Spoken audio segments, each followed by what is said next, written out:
हिंद महासागर में चीन की हर चाल अब नाकाम होने वाली है, क्योंकि भारत बना रहा है अपना देसी पोसाइडन, एक ऐसा हवाई शिकारी जो P-8I को भी पीछे छोड़ देगा। DRDO का यह गुप्त मिशन हिंद महासागर की बादशाहत तय करेगा। असली खेल अब शुरू होगा। हिंद महासागर के शांत नीले पानी में इस समय जो सन्नाटा पसरा है वह किसी बड़े तूफान से पहले वाली चुप्पी जैसा है। चीन का ड्रैगन अपनी पनडुब्बियों और युद्धपोतों के झुंड के साथ इस इलाके में दबदबा बनाने के लिए लगातार जोर लगाए हुए है। उसे भ्रम है कि यह पूरा समंदर उसी का है। अब तक उसे रोकने में भारत की सबसे बड़ी ताकत रही अमेरिका की P-8I पोसाइडन। यह ऐसा विमान है जो आसमान से ही समुद्र की गहराइयों में छिपे दुश्मनों की हलचल तक पकड़ लेता है। एक सटीक और घातक शिकारी। मगर समस्या यह है कि यह हमारी अपनी तकनीक नहीं है, यह एक इंपोर्ट हथियार है जिसकी सीमाएं हैं और जिसकी भारी कीमत है। दुनिया यह मान बैठी थी कि भारत लंबे समय तक इन अमेरिकी विमानों पर ही निर्भर रहेगा, लेकिन पर्दे के पीछे DRDO की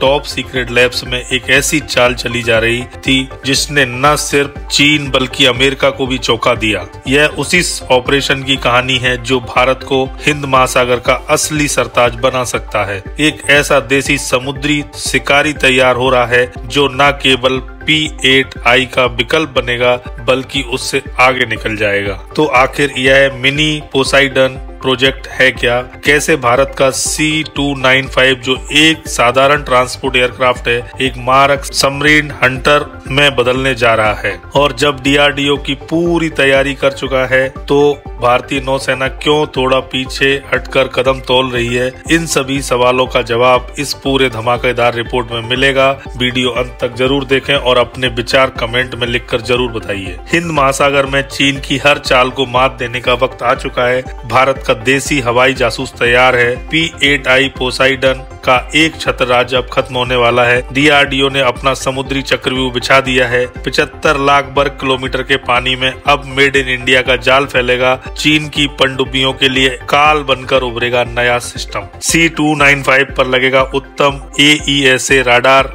भारत का मिनी पोसाइडन हिंद महासागर में दहाड़ने को तैयार है। 3.5 अरब यूरो का यह मेगा डील टाटा और एयरबस मिलकर समुद्र का नया बाहुबली बना रहे हैं। अब बड़ा सवाल है कि भारत को आखिर अपने भरोसेमंद शिकारी P-8I का देसी विकल्प क्यों चाहिए? सबसे पहले दुश्मन को समझिए। दुश्मन है चीन की हिंद महासागर में तेजी से बढ़ती दखलंदाजी। हमारा 75 लाख वर्ग किलोमीटर का समुद्री क्षेत्र यानी मैरी टाइम डोमेन लगातार चीनी पनडुब्बियों की घुसपैठ झेल रहा है। ये साइलेंट किलर हर समय हमारी सीमाओं के आसपास मंडराते रहते हैं। इन पर 24 घंटे नजर रखने के लिए हमें आसमान में एक ऐसी आंख चाहिए जो दूर से ही खतरे को देख सके। 2013 से यह जिम्मेदारी हमारे 12 बोइंग P-8I बखूबी निभा रहे हैं। P-8I एंटी सबमरीन वारफेयर के बादशाह माने जाते हैं। 2500 घंटे से ज्यादा ऑपरेशनल उड़ाने, रेथियोन APA-10 रडार, हार्पून मिसाइलें और गहरे समुद्र में सोनोवाय गिराकर पनडुब्बी की धड़कनें तक सुन लेने की क्षमता, ये सब इन्हें बेहद घातक बनाता है। सब कुछ ठीक है, लेकिन दिक्कत है संख्या और निर्भरता की। 75 लाख वर्ग किलोमीटर के लिए सिर्फ 12 P-8I काफी नहीं है, और चाहिए। फरवरी 2025 में नौसेना ने 6 और P-8I खरीदने की हरी झंडी दी थी,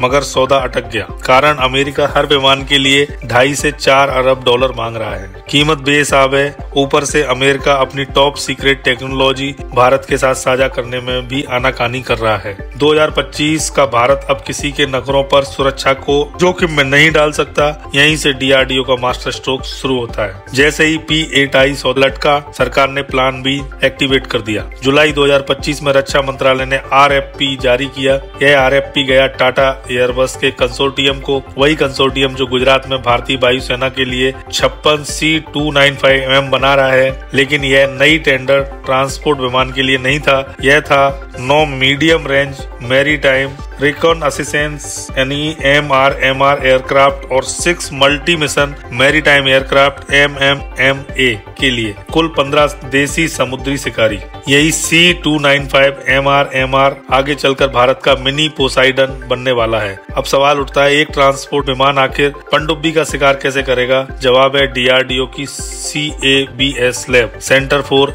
एयरबोर्न सिस्टम। यह वही लैब है जिसने नेत्र AEW&C बनाया था। अब यह C295 के खाली पेट में ऐसी देसी सेंसर, रडार और हथियार भरने जा रही है कि यह P8I की श्रेणी में खड़ा दिखाई देगा। 70% से अधिक स्वदेशी कंटेंट का लक्ष्य रखा गया है। यह 3.5 अरब यूरो की डील सिर्फ 15 विमान खरीदने के लिए नहीं है। असली उद्देश्य है भारत में समुद्री निगरानी विमानों की तकनीक का मजबूत आधार तैयार करना। C295 MR की रेंज होगी 2000 से 2500 किलोमीटर और एंडुरेंस 8 से 10 घंटे। यह हमारे छोटे डोर्नियर जो तटों की निगरानी करते हैं और P8I जो गहरे समुद्र में काम करते हैं उनके बीच का गैप भर देगा। यानी यह मिनी पोसाइडन भारत की समुद्री सीमाओं पर लगातार गश्त करेगा, जिससे P8I को असली डीप सी हंटिंग में पूरी आजादी मिलेगी। अब साहब सबसे अहम सवाल यह है कि DRDO आखिर इस C295 को एक घातक सबमरीन शिकारी में बदलेगा कैसे? वह कौन सी स्वदेशी तकनीकें हैं जो इसे इतना खतरनाक और मारक बनाएंगी? यही वह बिंदु है जहां पर CABS अपने सारे ट्रम्प कार्ड्स खोलने को तैयार है। पहले जिन टेक्नोलॉजी पर हम विदेशी सप्लायर्स पर निर्भर थे, अब भारत उन्हें खुद विकसित कर चुका है और उनका मालिक बन बैठा है। सबसे पहला और सबसे जरूरी हिस्सा है AESA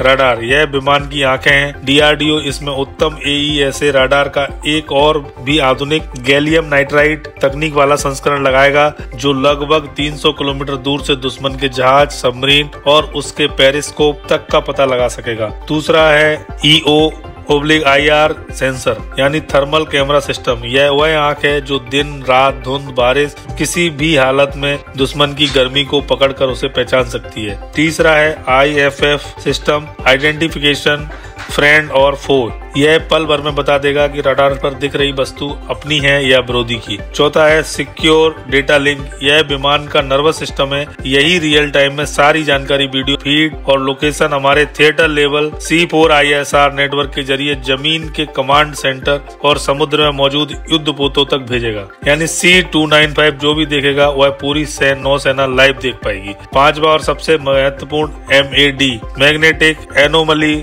डिटेक्टर।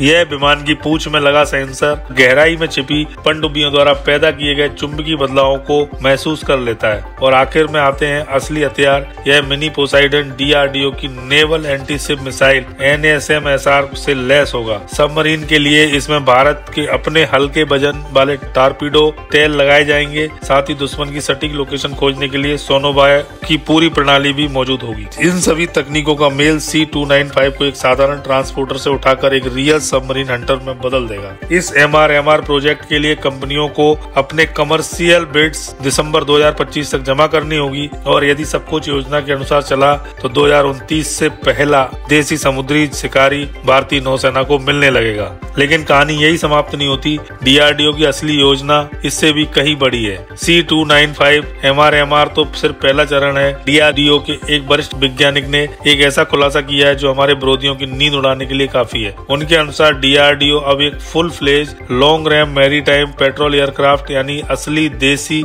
पोसाइडन बनाने को पूरी तरह तैयार है, जो सीधे सीधे P8I का स्थान लेगा। यह C295 पर सीखी गई तकनीक का अगला और उन्नत स्तर होगा। यह परियोजना गेम चेंजर इसलिए मानी जा रही है क्योंकि यह देसी पोसाइडन किसी ट्रांसपोर्ट विमान पर नहीं बल्कि P8I की तरह एक बड़े कमर्शियल जेट जैसे बोइंग 737-800 ERX के संशोधित संस्करण पर आधारित हो सकता है। इसकी रेंज 7000 किलोमीटर से ज्यादा और एंड्योरेंस 12 घंटे से अधिक होगी। यह 2030 के दशक की शुरुआत तक डीप ओशन मिशन के लिए पूरी तरह तैयार हो सकता है। सबसे बड़ी बात है यह P8I से काफी सस्ता होगा। इसका मेंटेनेंस भारत में होगा और इसे हम अपनी जरूरत के अनुसार जितनी संख्या में चाहें उतनी जल्दी बना सकेंगे। यही वह ब्रह्मास्त्र है जो हिंद महासागर में चीन की हर साजिश को रोक देगा। इसके अलावा यह भारत को डिफेंस एयरपोर्ट का हब बनाने की दिशा में बड़ा कदम होगा और 2029 तक $500 करोड़ के निर्यात लक्ष्य में महत्वपूर्ण योगदान दे सकता है। DRDO पहले ही साफ कर चुका है, हम तैयार हैं, तकनीक तैयार है, तो फिर यह प्रोजेक्ट अब तक आधिकारिक रूप से